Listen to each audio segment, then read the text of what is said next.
de peintre, mais bon, ça se rejoint un petit peu finalement, même si c'est deux métiers différents. Dans le fond, ça se ressemble. J'ai reçu en fait plusieurs messages, enfin ça fait 6 ans que je suis à mon compte et depuis ces 6 ans, je reçois régulièrement des messages me demandant comment j'ai fait, comment j'ai eu le courage entre guillemets de me lancer, comment je fais pour travailler toute seule chez moi, est-ce que c'est pas trop dur, enfin voilà, ce genre de questions qui reviennent très souvent. Et donc je me suis dit que plutôt que de faire des copier-coller pour répondre à tout le monde, j'allais faire une petite vidéo et puis ce serait plus simple pour tout le monde. Bien sûr, tout ce que je vais vous dire là, c'est ma vision des choses à moi et à ma petite échelle, hein, bien sûr, parce que à mon petit niveau, ce que je vais vous dire peut sembler complètement faux à d'autres peintres ou illustrateurs. Alors on me demande souvent si je vis de mon activité et comment je fais pour que ça marche. Alors déjà tout est relatif, en vivre ça veut un peu tout et rien dire. Moi je me dis que si toute ma vie les choses sont comme elles sont à l'heure actuelle, ce sera un pari gagné. Certains vont exiger un bon salaire pour estimer que c'est un pari gagné et qu'ils en vivent, d'autres vont se contenter de beaucoup moins. Bien sûr, tout dépend de votre situation personnelle. Moi c'est sûr, j'ai mon mari qui travaille. Je dis pas que si j'habitais toute seule, si j'avais un loyer, si j'avais tous les frais inhérents à la vie quotidienne à assumer toute seule, même si je me dégage un salaire décent avec l'illustration, ça suffirait pas, bien sûr. Enfin, quand je dis illustration, j'englobe tout. Illustration et peinture. Mais voilà, ma situation personnelle étant ce qu'elle est, ça va. Je me dégage un salaire décent que je pourrais tout à fait gagner en faisant un boulot alimentaire à côté, et ça me va. Mon secret entre guillemets, c'est que je me diversifie beaucoup. J'en connais pas mal qui font que de l'illustration, édition j'entends, d'autres qui sont peintres qui ne font pas du tout d'illustration parce que vraiment c'est deux métiers différents qui n'ont vraiment rien à voir. Moi je fais les deux, mais à la base quand je me suis lancée il y a 6 ans, j'avais en tête d'être que peintre.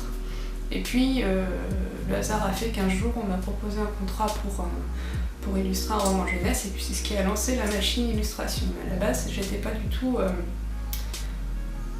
du tout ça en tête en fait. Mais à l'heure actuelle c'est vrai que je me diversifie beaucoup.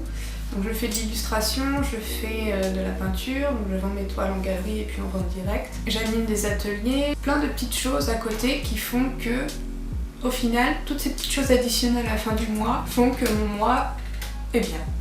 Et je pense que ça c'est la clé, se consacrer vraiment à une seule activité, je pense, selon moi, que c'est le meilleur moyen pour que ça rate, pour qu'on se démoralise si jamais cette chose-là ne marche pas.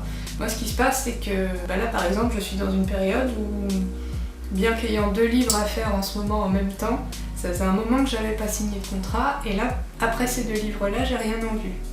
C'est vraiment très creux, j'ai aucune réponse de maison d'édition et voilà, c'est par phase en fait. Ce qui fait que quand l'illustration se casse un peu la gueule, je me concentre sur tout ce que je fais à côté et du coup je me démoralise pas trop quand une de mes nombreuses casquettes ne fonctionne pas aussi bien que je le voudrais. J'ai eu des périodes comme ça où ça s'essouffle de temps en temps, c'est normal, selon les périodes de l'année, il y a des périodes où on vend très peu. Dans ces cas-là, hop, je me concentrais sur autre chose. Je proposais un peu plus d'ateliers, que ce soit chez moi ou que ce soit dans des boutiques, dans des bibliothèques, où je recommençais à démarcher les éditeurs et puis ça portait ses fruits, je signe un contrat. Enfin voilà, le fait de se diversifier, ça fait qu'on n'est pas concentré sur une seule activité qui, si elle ne marche pas, nous démoralise complètement. Ça c'est mon conseil numéro 1. Conseil numéro 2, enfin c'est pas trop un conseil, c'est plutôt une vision des choses, c'est que le talent ça n'existe pas. Selon moi, c'est du travail. On entend souvent, oh là là, t'as beaucoup de talent, mais t'as un don. Non, j'ai peut-être une affinité avec ces activités-là, artistiques, mais si j'en suis là, et d'autres, pareil, si on en est là où on en est aujourd'hui, oui, cette activité tous les jours, et si on en a fait notre travail, c'est grâce au travail qu'on a fourni, aux heures qu'on y a passées. Le talent pour moi, c'est pas... Quand je regarde le travail d'illustrateur que j'admire beaucoup, dans ma tête, je me dis pas « Oh là là, celui-là il est bourré de talent ». Non, je me dis celui-là il a travaillé, il a travaillé, il a travaillé et si j'en suis pas là où il en est lui, c'est parce qu'il y a quelque part où j'ai pas fourni assez d'efforts. Ça m'amène au 3e point, le succès entre guillemets, pareil, tout est relatif, bien grâce au travail, forcément.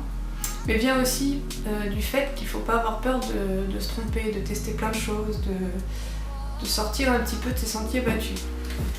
Quand je me suis lancée, moi, à mon compte avant, il y a 6 ans, pile poil, à une semaine près d'ailleurs, je peignais avant beaucoup de choses très réalistes et je sentais vraiment les limites de ça. Je sentais bien que je pourrais pas en faire ma carrière et que vivre avec ça c'était vraiment impossible.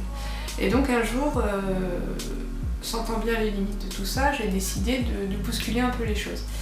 Et donc ce que j'ai fait, c'est que j'avais des bouts de papier qui traînaient chez moi et puis j'ai commencé à en coller par-ci par-là, puis à dessiner par-dessus et à peindre par-dessus. Et ça a déclenché toute la suite. Et depuis 6 ans, j'explore, je teste tout le temps de nouvelles techniques, tout le temps. Je vous dis pas d'acheter forcément du nouveau matos tout le temps. Alors oui, moi au fil des années forcément, on s'achète du matériel et tout ça, mais pas besoin d'en avoir énormément non plus. Ça peut être juste utiliser le matériel qu'on a, mais d'une façon différente. Il faut oser tester. Je pense que ça aussi, c'est une des clés, c'est d'oser tester. Et puis il faut se dire aussi qu'un style évolue. Moi, le style graphique que j'ai pour mes livres actuels, c'est pas forcément celui que j'avais il y a 5 ans. Heureusement. Alors certes, il y a des peintres ou il y a des illustrateurs qui restent sur le même style. Ça encore, c'est une question de goût, une question de point de vue, et certains diront qu'il faut avoir sa patte et puis la garder, coûte que coûte, et d'autres, comme moi, diront que si les choses évoluent, c'est très bien. On grandit, et on grandit à tout niveau. 4e point, je vous disais tout à l'heure qu'en vivre, certains ont des jobs alimentaires à côté. On peut très bien faire ça. Si jamais l'illustration ou la peinture ne marche pas complètement, on prend un travail alimentaire à côté, et puis tout va bien. Alors oui, d'accord, ça laisse moins de temps pour peindre, c'est sûr, mais si ça peut vous apporter une certaine sérénité à la fin du mois, faites-le.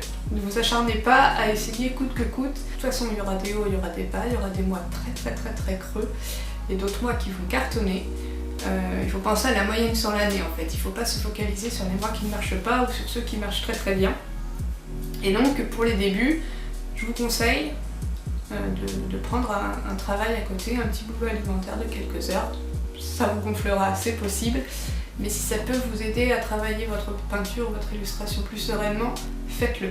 Je vais vous parler de mon parcours. Mon parcours à moi est un peu atypique, donc je suis autodidacte complètement, j'ai pas fait de formation beaux-arts, illustration ou quoi. Je travaillais en industrie pharmaceutique avant, j'étais chimiste. Et donc j'ai fait Bac+5, un Master Pro. Voilà, j'ai été embauchée après une petite période de chômage en industrie pharmaceutique. Et puis au bout d'un an, mon contrat s'est arrêté. Et heureusement. Heureusement parce que ça m'a un peu...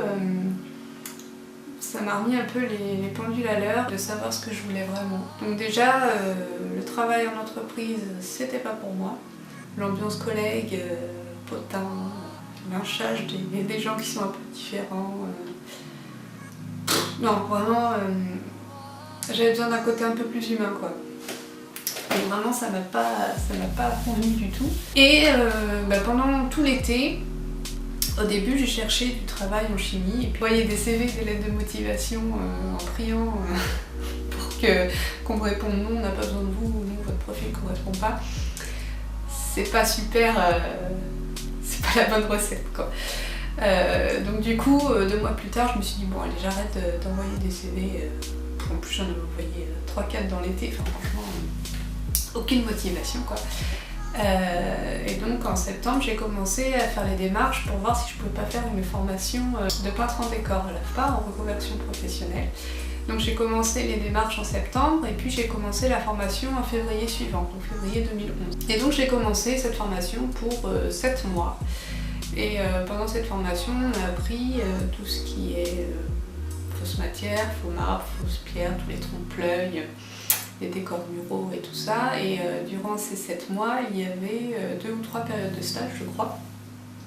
Et à l'issue de cette formation, on se mettait soit à son compte, soit on cherchait à se faire embaucher, soit certains sont retournés dans leur métier d'avant. Donc voilà, donc je me suis mis à mon compte en septembre 2011, donc. Et depuis, je peins tous les jours. Alors les premiers mois, je faisais que peindre, je faisais que de la peinture. Et puis au bout de quelques mois, on m'a proposé un contrat d'édition. Une fois ce livre-là fait, je me suis dit que j'allais démarcher d'autres maisons d'édition, donc c'est ce que j'ai fait. Et puis un autre album est arrivé, puis un autre, puis un suivant, puis un suivant. Je suis en train d'illustrer, je sais pas, mon 21e ou mon 22e, je sais plus trop. Donc c'est cool. Encore une fois, ça c'est pas de la chance, c'est du travail. Et je vais pas m'envoyer des fleurs, mais je pense que ce que j'ai, c'est le fruit de mon travail. Souvent on me dit ah t'as de la chance, ça marche pour toi. Mais non, si j'ai ce que j'ai, c'est parce que j'ai travaillé pour l'avoir. C'est tout.